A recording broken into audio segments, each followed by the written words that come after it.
So chapter 4 of Bhagavad Gita is transcendental knowledge. Let's start with text 1. Shri Bhagavan Uvacha Shri Bhagavan Vacha Imam Vivasvate Yogam Imam Vivastate Yogam Proktavanaham Avyayam Prokhtavaham Avyam Vivaswan Manave Praha Vivaswan Manave Praha Manur Ikshvakave Bravet. Manur Ikshvakave Rupit.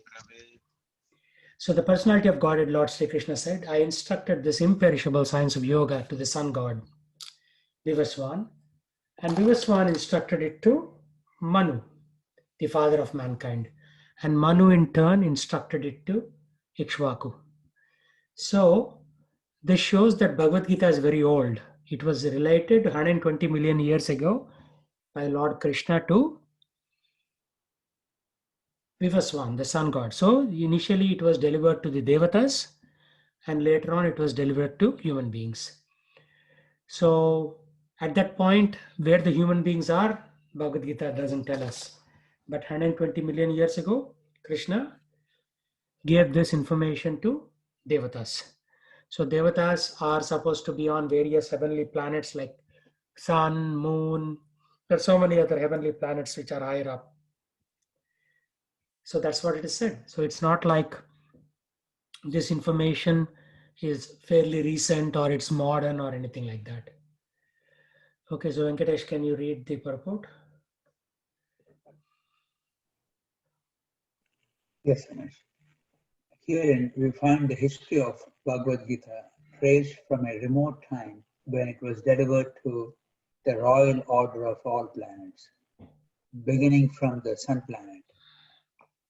The kings of all planets are especially meant for the protection of inhabitants, and therefore the royal order should understand the science of Bhagavad Gita in order to be able to rule the citizens and protect them from material bondage to lust. Human life is meant for cultivation of spiritual knowledge in eternal relationship with the Supreme Personality of Godhead. And the executive heads of all states and all planets are obliged to impart this lesson to the citizens by education, culture, and devotion.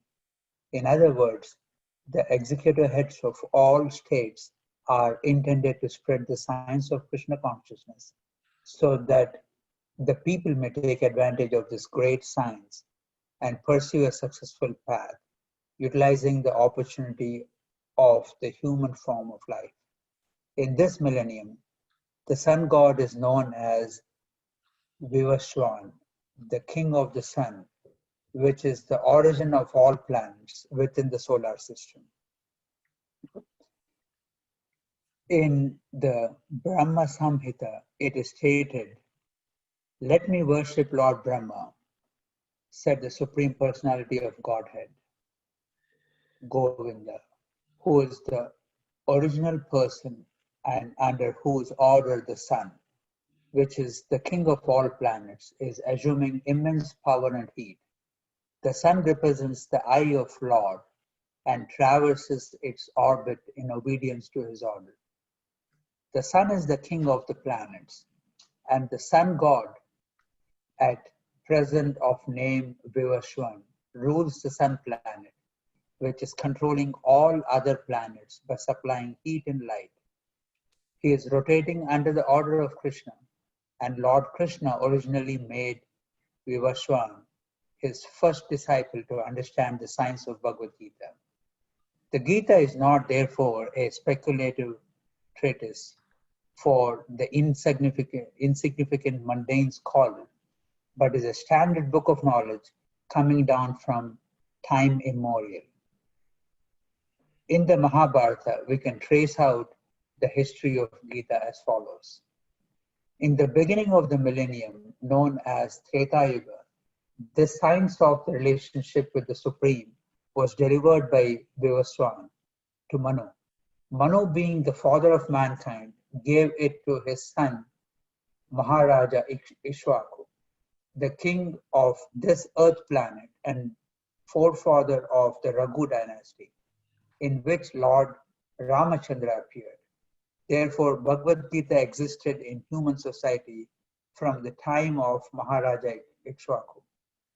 At the present moment, we have just passed through 5,000 years of Kali Yuga, which lasts 432,000 years. Before this, there was Dwapara Yuga, and before that, there was Treta Yuga. Thus, some 2,005,000 years ago, Manu spoke of Bhagavad Gita to his disciple and son Maharaja Ishwaku, the king of this planet Earth. The age of the current Manu is calculated to last some 300,000 years, of which 100,400,000 have passed. Accepting that before the birth of Manu, the Gita was spoken by the Lord to his disciple, the sun god Vivaswan. A rough estimate is that the Gita was spoken at least 120,400,000 years ago. And in human society, it has been extant for 2 million years. It was re-spoken by the Lord again to Arjuna about 5,000 years ago. That is the rough estimate of the history of the Gita, according to the Gita itself, and according to the version of the speaker, Lord Sri Krishna. It was spoken to the sun god Vivaswan, because he is also a Kshatriya and is the father of all Kshatriyas who are descendants of the sun god or Suryavamsha Kshatriyas. Because Bhagavad Gita is as good as the Vedas, being spoken by the Supreme Personality of Godhead, this knowledge is Apauruseya, supernatural. Since the Vedic instructions are accepted as they are, without human interpretation, the Gita must therefore be accepted without mundane interpretation. The mundane wranglers may speculate on the Gita in their own ways, but that is not Bhagavad Gita as it is. Therefore, Bhagavad Gita has to be accepted as it is from the disciplic succession. And it is described herein that Lord spoke to the sun god. The sun god spoke to his son Manu, and Manu spoke to his son Ikshvaku. Yeah, so basically here the tradition is given. Lord gave this knowledge to sun god Vivaswan, and sun god spoke to his son Manu. And the mathematics is given here. Age of Manu is so much, out of which so much time has passed, and at the beginning of Manu's being created, this knowledge was given, right? So therefore, at least 120 million years is when Gita was spoken. But in the Devaloka. So, and in the human Loka, at least 2 million years ago, it was there. And most recently, it was spoken 5,000 years ago. So, human beings have been around for a very, very long time. Not like Charles Darwin's theory that human beings only came on this planet fairly recently, less than 1 million years ago. That is not true. So, human beings have been around here for a very, very long time, and Devatas were there even for a longer time, right? So most of the Westerners say that this whole Vedic civilization is only like 3,500, 4,000 years old. That is not correct. They have easy access to fossils and bones from that period. Doesn't mean that that's the only time human beings have been around. Like in one of my other class around forbidden archaeology, I talked about how human bones were found in strata which were 2 million years old, 500 million years old, a billion years old, and even they found artifacts produced by humans 2 billion years old. So human beings have been around in a smaller quantity even back then, 2 billion years ago. So some of these Western textbooks need to be rewritten based on in the light of this Vedic revelation, because all this information was being passed back and forth. between the Lord and the Devatas and humans. But most recently, it was spoken 5,000 years ago, maybe 5,100 years ago, to be precise. So the history of Bhagavad Gita is given in the Mahabharata Shanti Parva, right? Treta Yugadau Chatatho Vivaswan Manave Dadao Manuscha Lokabriti Artham Sutaye Kshava Dadao Ikshvaku na cha katito Vyapya Lokan Avastitaha. So this information is there. It's been there during the time of Vivaswan, he mentioned here, Ikshvaku, Manu. So in this lineage, it is coming down, right? So from the Lord to Vivaswan, Vivaswan to his son Manu, Manu to his son Ikshvaku, and then he's also the forefather of the Raghu dynasty in which Lord Rama comes. So yeah, Lord Rama is there in Surya Vamsha and Lord Krishna came in the Chandra Vamsha.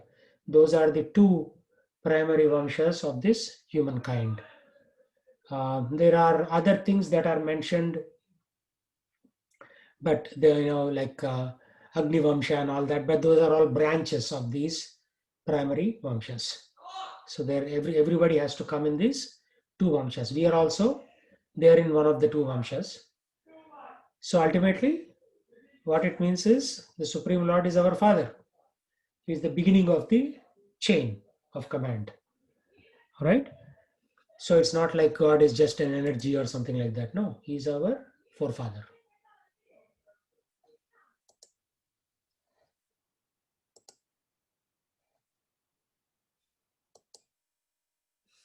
So Karthik, your friend didn't come today? Chandar? Oh, okay. Let me message Yeah, him. ping him. Thank you.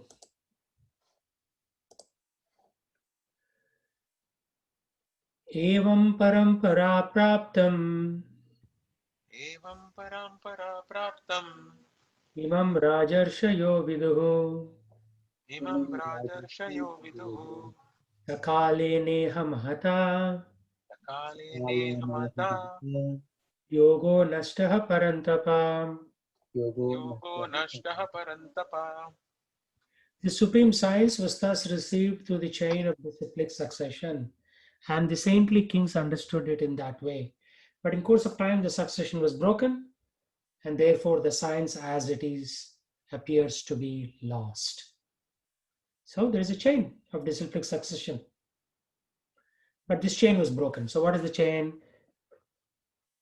Krishna gave it to Krishna gave it to many people, like we talked about the chain from Vivaswan, and that is more the Devarshi chain. Then there is the human chain, where he gave the Kshatriya chain, where he gave it to Arjuna. And then there is the whole Acharya chain, like when the Lord gives it to Brahma, Brahma gives it to his son Narada, Narada gives it to his disciple Vyasa. So there is multiple chains in which Krishna is giving this knowledge. Okay, Sheshdev, please read.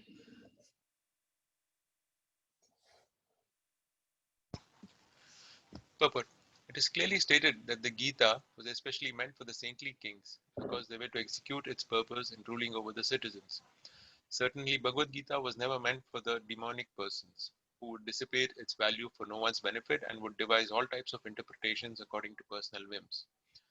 As soon as the original purpose was scattered by the motives of the unscrupulous commentators, there arose the need to re-establish the disciplic succession. 5,000 years ago, it was detected by the Lord himself that the disciplic succession was broken, and therefore he declared that the purpose of the Gita appeared to be lost. In the same way, at the present moment also, there are so many editions of the Gita, especially in English, but almost all of them are not according to authorized disciplic succession. There are innumerable interpretations rendered by different mundane scholars, but almost all of them do not accept the Supreme Personality of Godhead Krishna, although they make a good business on the words of Sri Krishna. This spirit is demoniac. because demons do not believe in believe in God, but simply enjoy the property of the Supreme. Since there is a great need of an edition of the Gita in English, as it is received by the Parampara, disciplic succession system, an attempt is made herewith to fulfill this great want. Bhagavad Gita, accepted as it is a great boon to humanity, but if it is accepted as a treatise of philosophical speculations, it is simply a waste of time. Yeah, very, very good points, right? As soon as the original purpose was scattered by the motives of unscrupulous commentators, means people who don't have scruples, they will twist the meaning any which way they want. So there is the need to re-establish the disciplic succession. This parampara has to be re-established, right? So 5,000 years ago, Lord himself detected this. So he started a new parampara, starting from Arjuna. And even today, there are so many editions of Gita, but none of them are according to authorized disciplic succession. They are mundane scholars, means they will just do some scholarship on that activity. But that spirit is demoniac. Like, people use the property of Krishna, right? And then they make a business out of it. Like Deepak Chopra will do seminars on the Bhagavad Gita, like saying, modern marketing from ancient scriptural principles, like that. He'll charge like $40,000 a day. So they're using the words of God to do some business, but they are not really serious about following it. A person who is really serious about following it will basically chant Hare Krishna, engage themselves in seva of the Lord and other living entities, helping them with, help to teach them the Bhagavad Gita so that they can also be liberated, like that. That is a genuine devotee. A non-genuine devotee, they'll just make business out of it. Because if they create their own book, not many people will follow it. But they will use Krishna's book and they'll take those principles and present it as if they were their own principles. And worse, they manipulate it, right? They will start changing it. They'll say, okay, maybe it is like this, maybe it is like this. So that way they confuse the audience. Right? So unscrupulous people will not get the benefit. Sa evayam maya tedhya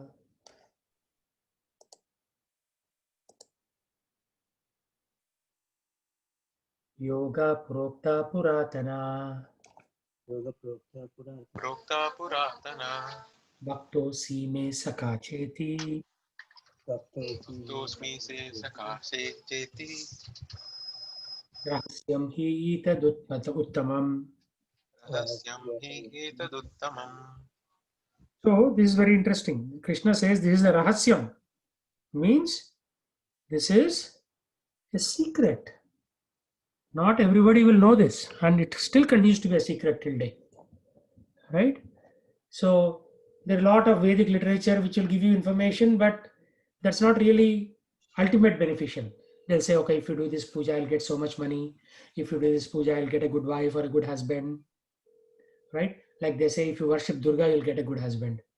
And if you worship Shiva, then you'll get a good wife, like that.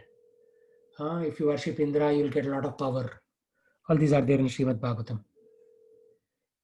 So, those kind of worship is not ultimately in our good. Okay, you'll get a good wife, good husband, you'll deal life for some time and then you'll die.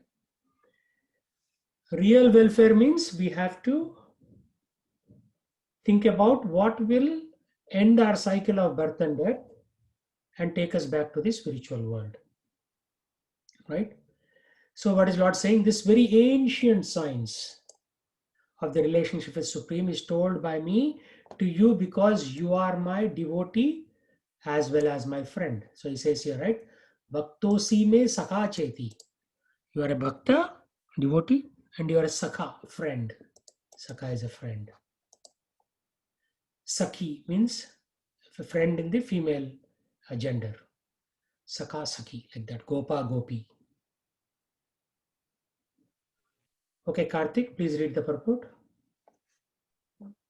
There are two classes of men, namely the devotee and the demon. The Lord selected Arjuna as the recipient of this great science owing to his being a devotee of the Lord, but for the demon it's not possible to understand this great mysterious science.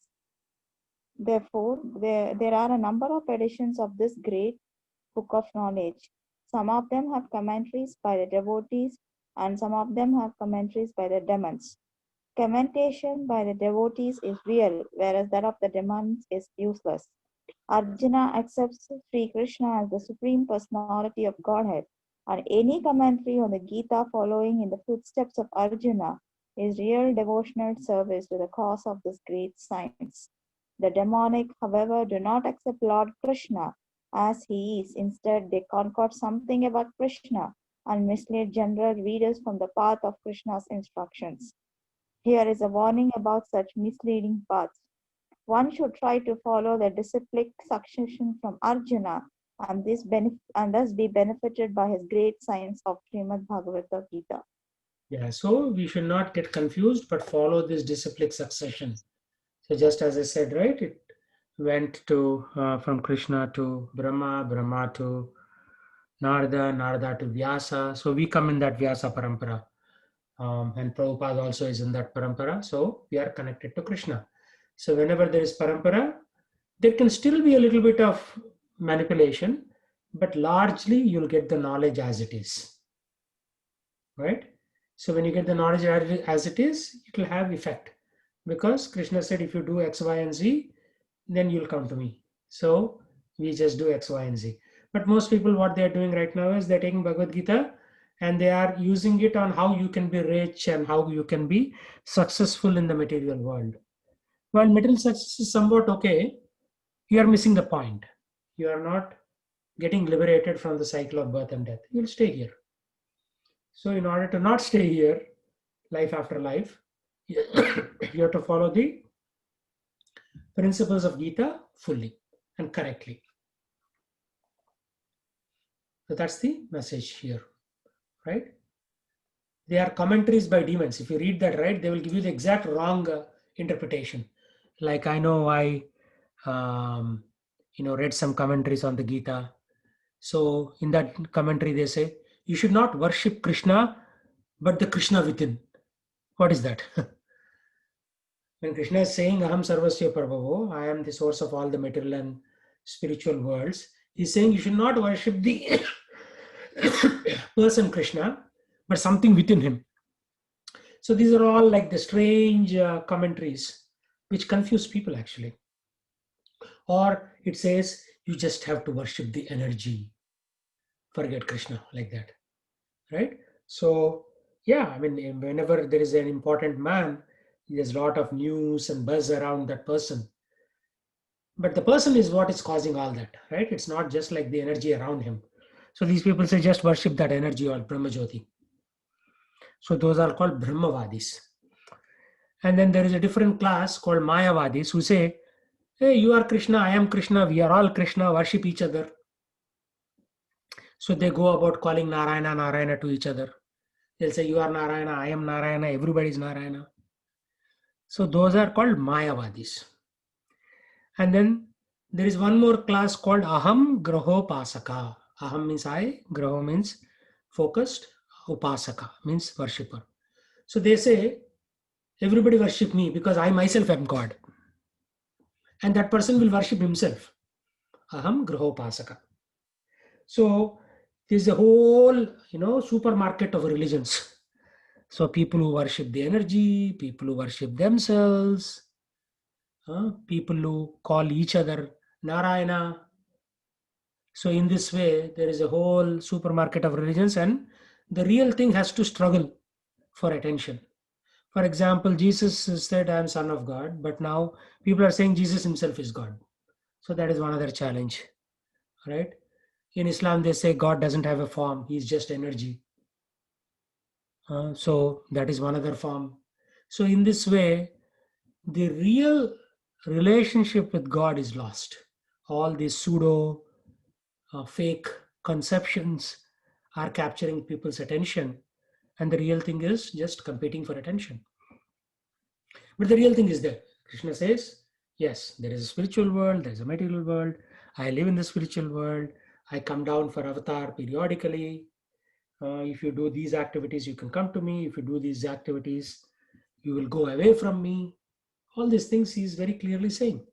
But people only pick and choose what they want. That is the biggest challenge. So when they pick and choose, they miss the point. Arjuna Uvacha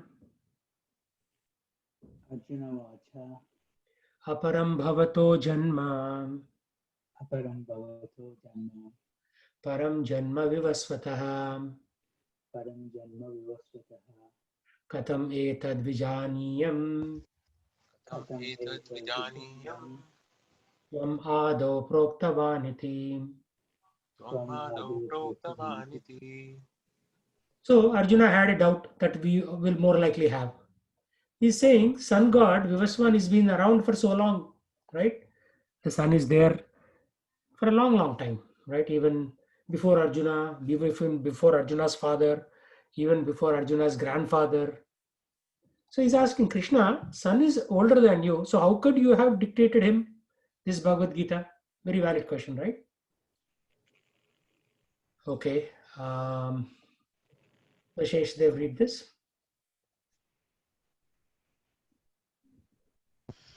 Arjuna is an accepted devotee of the Lord. So how could he not believe Krishna's words? The fact is that Arjuna is not inquiring for himself, but for those who do not believe in the Supreme Personality of Godhead, or for the demons who do not like the idea that Krishna should be accepted as the Supreme Personality of Godhead.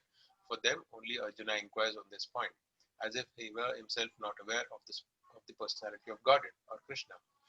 As it will be evident from the 10th chapter, Arjuna knew perfectly well that Krishna is the Supreme Personality of Godhead, the fountainhead of everything, and the last word in transcendence. Of course, Krishna also appeared as the son of Devaki on this earth. How Krishna remained the same Supreme Personality of Godhead, the eternal original person, is very difficult for an ordinary man to understand. Therefore, to clarify this point, Arjuna put this question before Krishna so that he himself could speak authoritatively.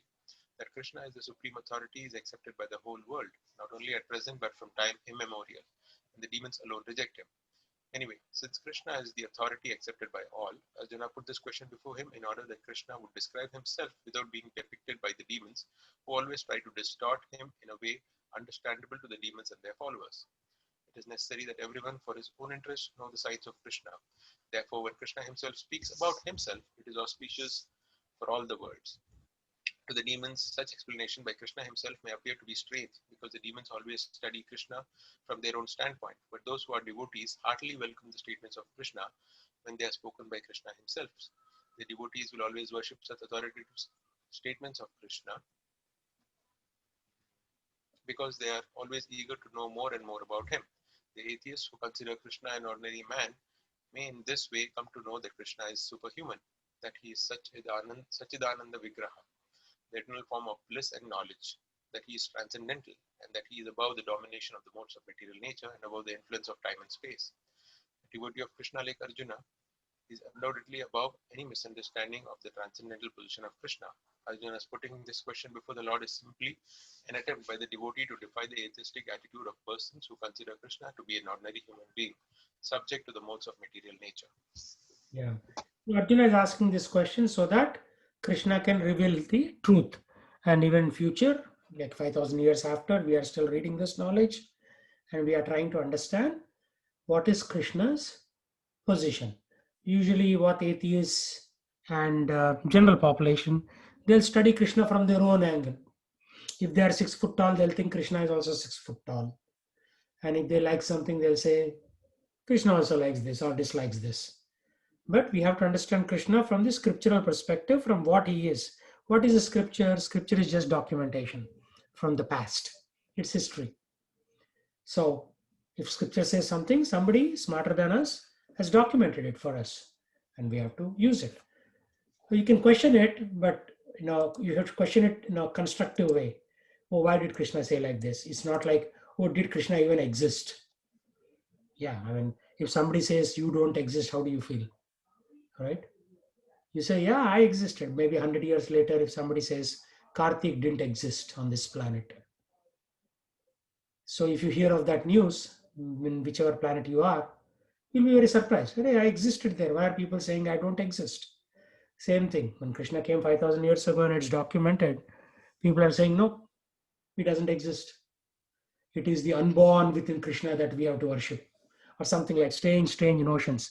There is a complete spectrum of different beliefs, almost like a million different religions out there. But you have to see the scriptures and what are scriptures saying.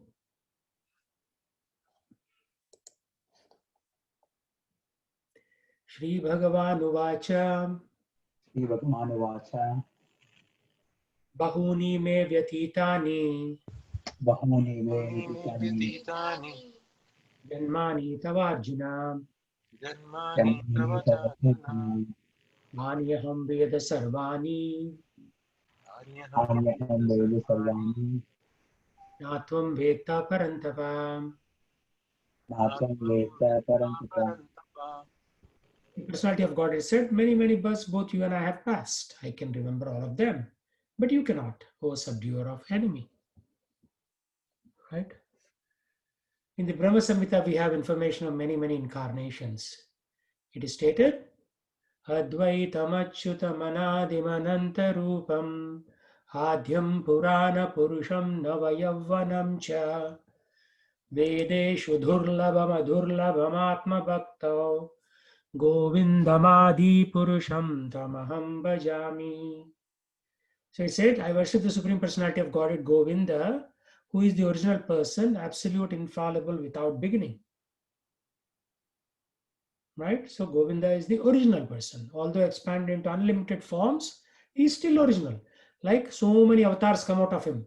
Like for example, if you have $100 in your wallet and you give me $10, you give one of your classmates $10, you will have only $80 left. But it's not like that with Krishna. Although many avatars are coming out of him, he is still Purnam. Right? He is the same original, oldest, and the person always trying to appear as a fresh youth. Such eternal, blissful, all-knowing forms of the Lord are usually not understood, even by the best Vedic scholars, but they are always to manifest to the pure, unalloyed devotees. Right? So same thing is said in Ishopanishad also. Om Purnamadam Purnamidam Purnam Purna Udachyate Purnasya Purnamadaya Purnamevavasishyate. Purnam. Krishna is Purnam, full. From full personality, full forms come out. Purnasya Purnamadaya. They come out. But Purnamevavasishyate. The full personality doesn't get any diminished. So it's as if like you had $100, you gave $1,000 to everybody, and you still have $100 in your wallet. And it's not possible in material science. It is possible in transcendental mathematics. You can do more than what you have, and you still have what you originally had. That is transcendental mathematics. Right? So he is the same original, the oldest person. Adi Purusham. Adi means the first person. Govindamadi Purusham Tamaham Bhajami. Right?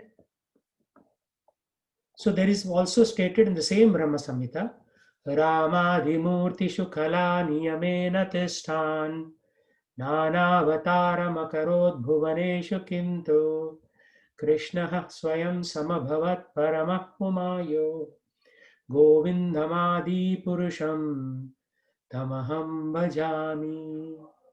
So I worship the Supreme Personality of Godhead Govinda, Krishna, who is always situated in various incarnations such as Rama, Narsimha, and sub-incarnations. Like Dattatreya is considered a sub-incarnation.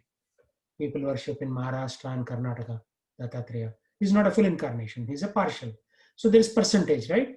Like nobody is full as Krishna. Krishna is 100%. Even like Rama is only like 94% or something like that. And everybody else will be less. Like Narsimha may not be as full as Rama. Like Varaha and Kurma, they come in like partial incarnations. So they just like come as an animal or a bird like that, right? So they are only like maybe 80%. Human being is about 64% according to Chaitanya Charitamrita. in the form of the Supreme Lord, right? So there is nobody is as much as Krishna. So we are also expansions of Krishna, but not 100%. We'll have the same qualities as Krishna to the extent of 64%, roughly. Again, the mathematics is given in Chaitanya Charitamrita if you are interested in the precise arithmetic. So, who is always situated in various incarnations such as Rama, Narasimha, and many sub-incarnations as well. But who is the original personality known as Krishna, who also incarnates personally. So once in a while, he comes down. So this is mentioned in Srimad Bhagavatam. So in Srimad Bhagavatam it is said, Ete chamsha kalapumsha Krishnastu Bhagavan Swayam Indrari Vyakulam Lokam Mridayante Yuge Yuge. Yuge Yuge. He comes in every yuga. But Ete cha amsha. Amsha means every avatar is just an amsha of the Supreme Lord Krishna. So we are not talking about the Krishna, the Gokula Krishna who came here. Although he is the same as Goloka Krishna, we are talking about Goloka Krishna, from whom all these millions of incarnations come out. So even Gokula Krishna is technically not 100%. He could be like 99.9% of Krishna. So to know the original Krishna, you have to go to the spiritual world, Goloka Vrindavan. Right? So Shastra, it is called the triangle of verification. What is the triangle of verification? A triangle has 3 konas, right? That's why it's called Trikonamati. You heard this term, Trikonamati, from which comes trigonometry. Guru, Sadhu, Shastra. Right? So these are the 3 konas. Is there like a triangle thing in PowerPoint? Maybe not. So these are the 3 konas of a same truth. So whatever Guru says has to be confirmed from Sadhu and Shastra. Whatever Sadhus say have to be confirmed from Guru and Shastra. And whatever Shastra says has to be validated by Guru and Sadhu. Is this saying correctly or is it a misprint? Right? So you should always verify. So when I'm saying something right, you should do your independent study. When I'm saying that this is there in Brahma Samhita, this is there in Rig Veda, you should go and verify and say, is it really there? Or is this person just making up stuff? Right? So you should always verify what is there in Guru, what Guru is saying, what Sadhus are saying, and what Shastras are saying. Guru, Sadhu, Shastra. So this is called the triangle of verification. Of course, if you don't have time, you better listen to me. But you should have time and you should go verify. Because there are so many scriptures out there that you can verify and cross-validate. Right? Right here, there is a scripture. What is Prabhupada doing? He is not saying, I think Krishna is supreme. Then people will say, why should we listen to your thinking? So he's saying, I am not thinking. Brahma is thinking. Brahma Samhita. Right?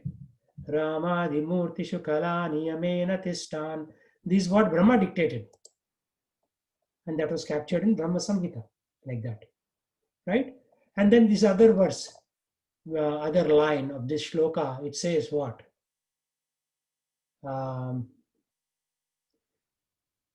Bahuni me vyatitani. Means many of my lifetimes have passed. For Arjuna, you don't remember all those lifetimes, but I remember all those lifetimes. And then what does he say? He paraphrases this from the other shloka from Bhagavad Gita itself, cross-reference. Vedeshu dhurlabham adhurlabham atma bhakto. Dhurlabh means very difficult. Adhurlabham means you cannot decipher what's going on just by reading Vedas, not by a simple study of Vedas. Right?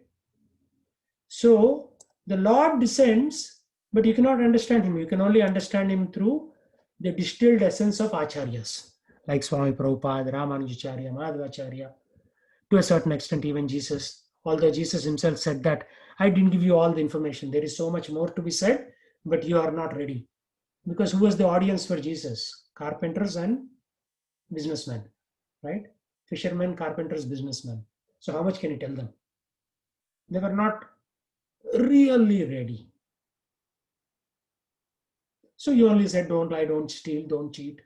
He left it at that. He didn't give advanced knowledge of the soul.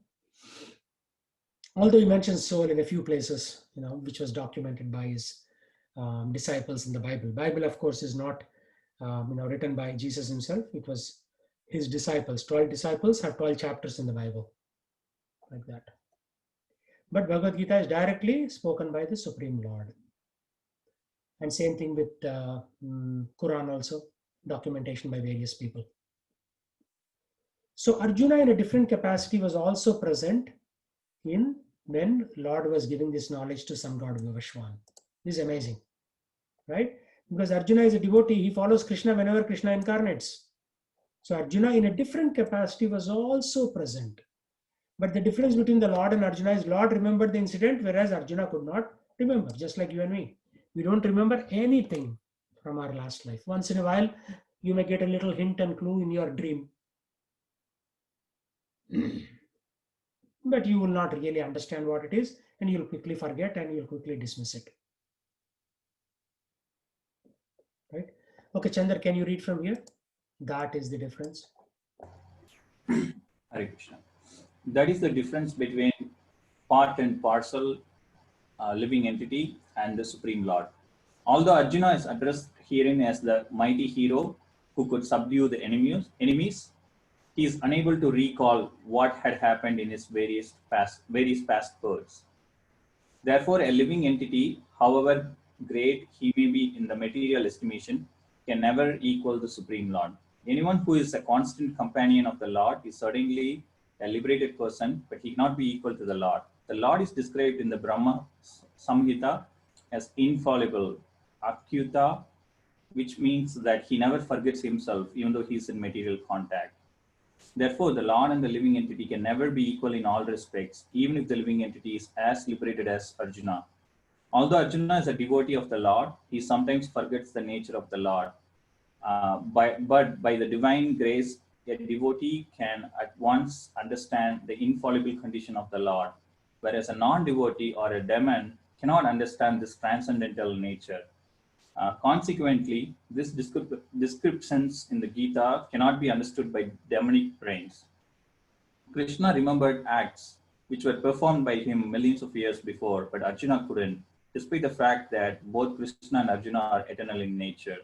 We may also note herein that a living entity forgets everything due to its change of body, but the Lord remembers because he doesn't change his Sachinananda body.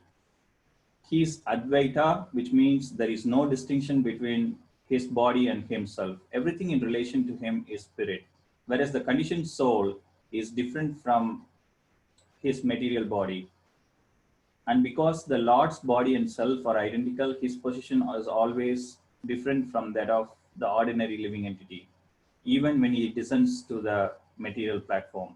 The demons cannot adjust themselves to this transcendental nature of the Lord, which the Lord himself explains in the following verse. Yeah. So here he talks about demons, demons, demons. Actually, we are all demons until we become a devotee, right? These descriptions in the Gita cannot be understood by demonic brains. What is a demon? Demon doesn't mean that you have two horns and you drink blood, although some demons do. But demonic brain means you're always having this challenging attitude against God. Right? Demonic brain means you'll say, oh, maybe God didn't exist. Maybe it's all an imagination. Maybe I came from chemicals. Because some of the scientists, right, they write books.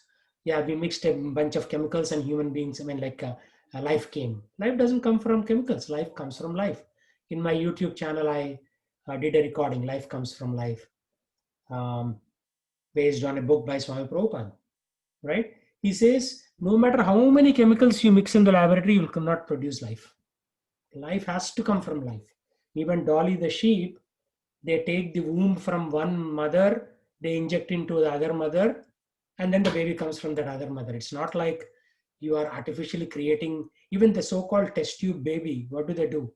They take some enzymes from the mother, they take some sperm from the father, mix it in a test tube, and once they fertilize, they inject it back into the mother's womb. You cannot have a baby in a test tube. That is a misnomer, misconception actually. So ultimately you need the safety of a mother's womb for a baby to grow.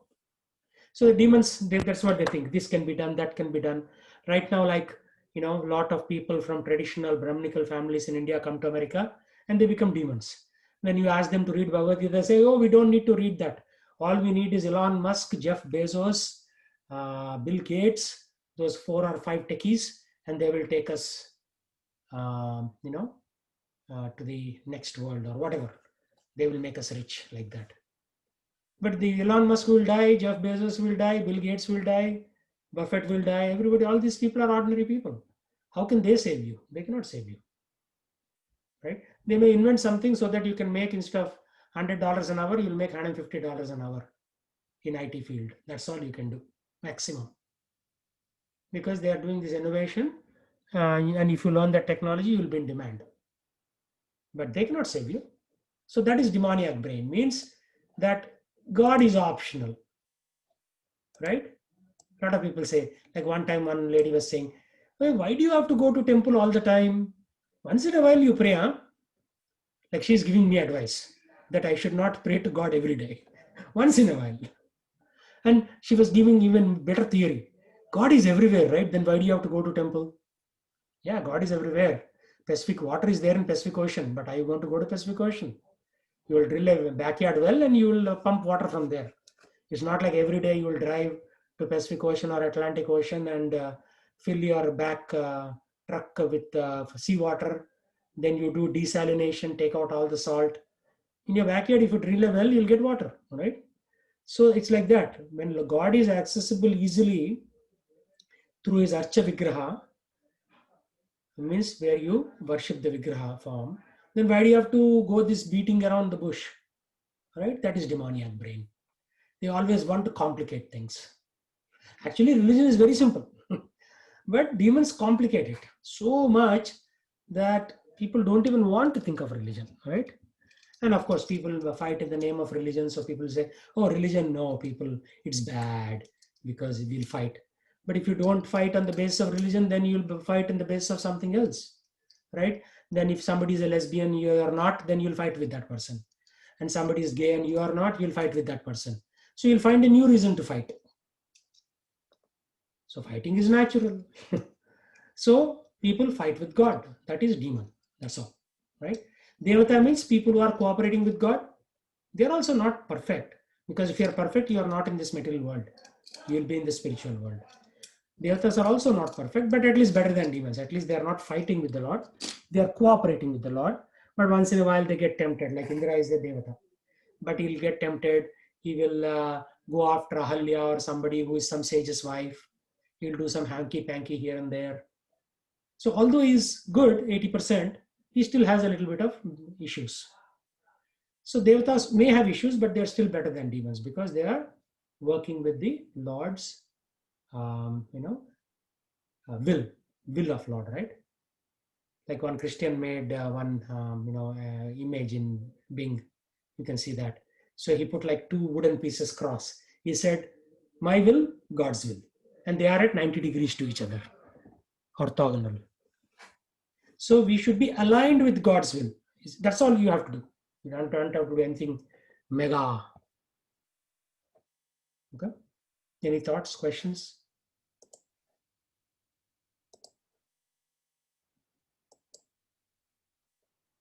Ajopi san avyayatma. Yopi san avyatma. Bhutanam Ishvaropi san. Kotanam Amishwaropi san Prakritim swamadhisthaya. Prakritim Swamajitaya Sambhavami atma mayaya. Sambhavami Atmamaya. Sambhavami atma mayaya. So he comes from his own internal maya. Atma maya. Sambhavami means he manifests. Comes is like a very light word. Sambhavami means actually manifest through the process of incarnate is more of a Western term. Avatar is more of the Eastern term. Ava means descend. Taran means walking around. Ava Taran means Lord descends and he walks around. But when he walks around us, we don't realize he's God. We think that he's a very beautiful, tall, handsome, good looking person. Because he's very beautiful, he's very tall, he's very handsome. But we don't give him the position of God in Avataran. Like Duryodhan was looking right at Krishna and he was arguing with him that no, we should fight in the battle of Mahabharata. Right? And there used to be one person who used to wear two artificial hands. And he was saying, I am Vishnu. And he was telling that right to Krishna. He was looking Krishna in the eye and saying, I am Vishnu. He had two artificial hands on the top. Just like Vishnu has four hands, right? Like that. So there are foolish people even during the time of Krishna. And even Charvaka Muni, Basmi Puta Deham Kutaste. It's like after you Basma, after your Deham means your body burns, what is left? Nothing is left. There's no concept of karma. He was a sage 5,000 years ago in India, right? So it's not like all sages are God conscious. Some of them are demon conscious also.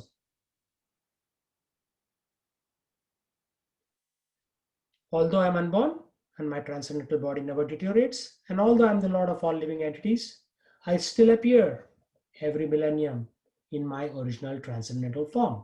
Okay, Venkatesh, can you read this, please? The Lord has spoken about the peculiarity of his birth. Although he may appear like an ordinary person, he remembers everything of his many, many past births, whereas a common man cannot remember what he has done even a few hours before. If someone is asked what he did exactly at the same time one day earlier, it would be very difficult for a common man to answer immediately. He would surely have to dredge his memory to recall what he was doing exactly at the same time one day before.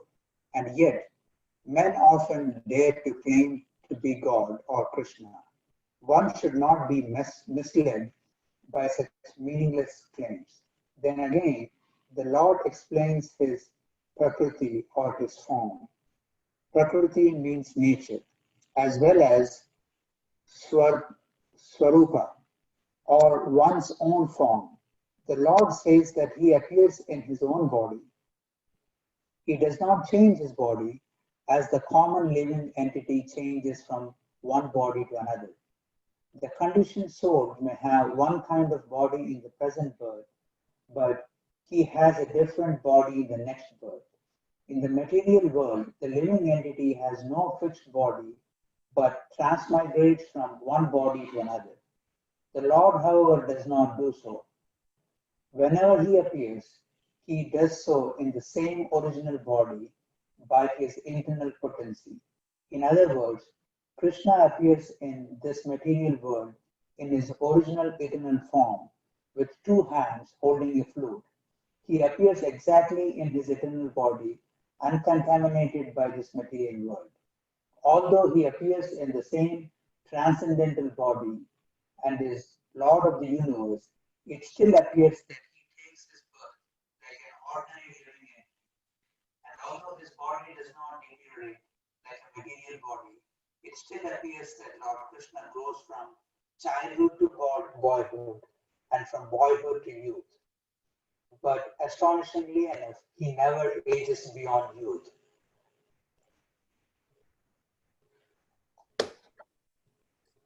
Okay, sorry. At the time of the Battle of Kurukshetra, he had many grandchildren at home, or in other words, he had sufficiently aged by material calculations. Still, he looked just like a young man, 20 or 25 years old. We never see a picture of Krishna in old age because he never grows old like us, although he is the oldest person in the whole creation, past, present, and future.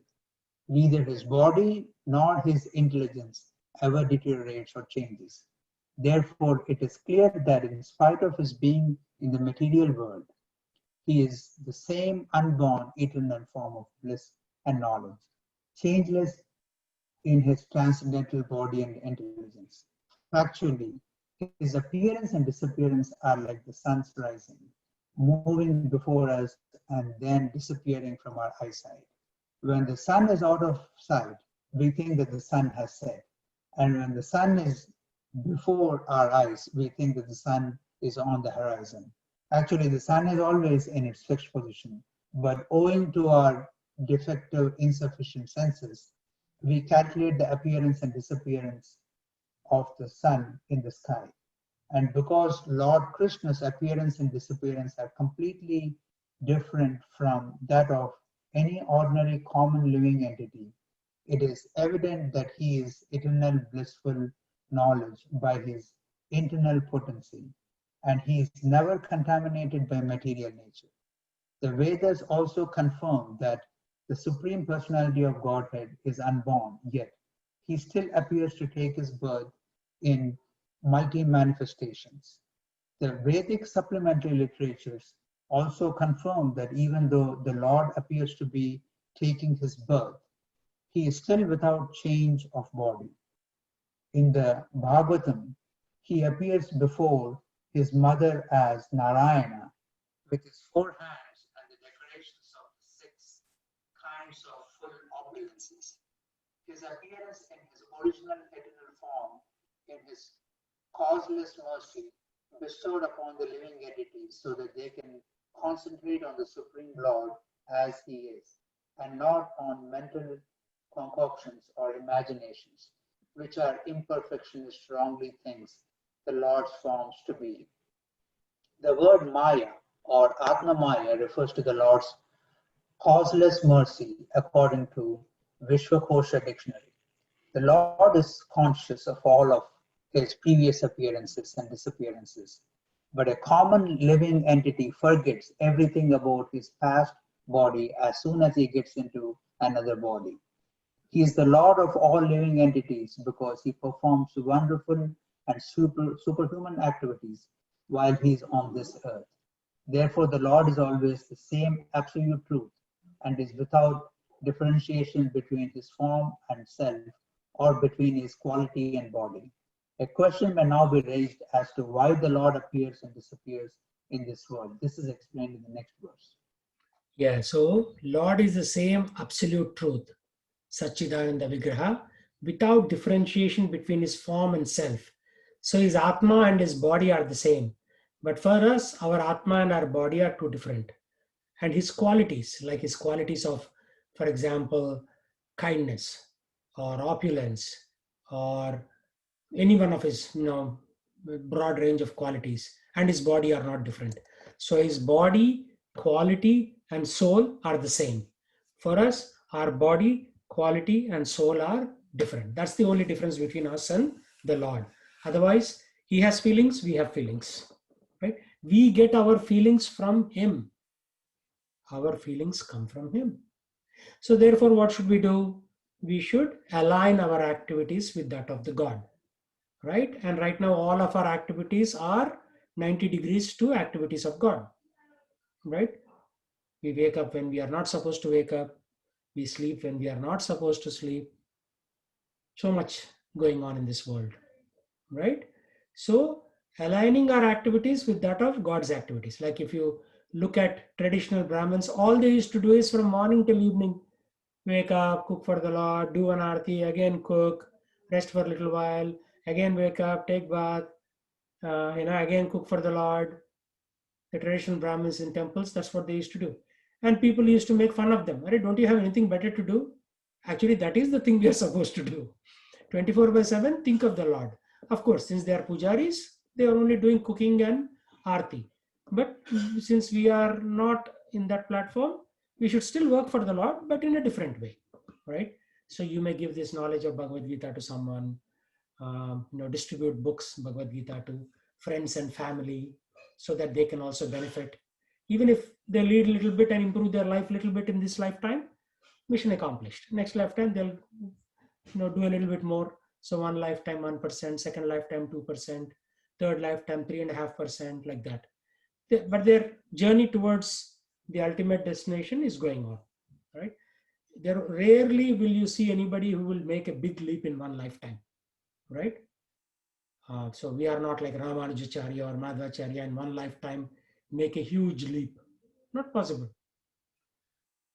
For the vast majority of us, every lifetime will make one step at a time, some progress. But you have to make progress. It's like swimming upstream, right? If you are not making progress, then you are retrogressing, means you're going back. So when you're swimming upstream against material energy, you have to make progress. Otherwise, you are going back, surprisingly and unfortunately. Right? So any questions on this one?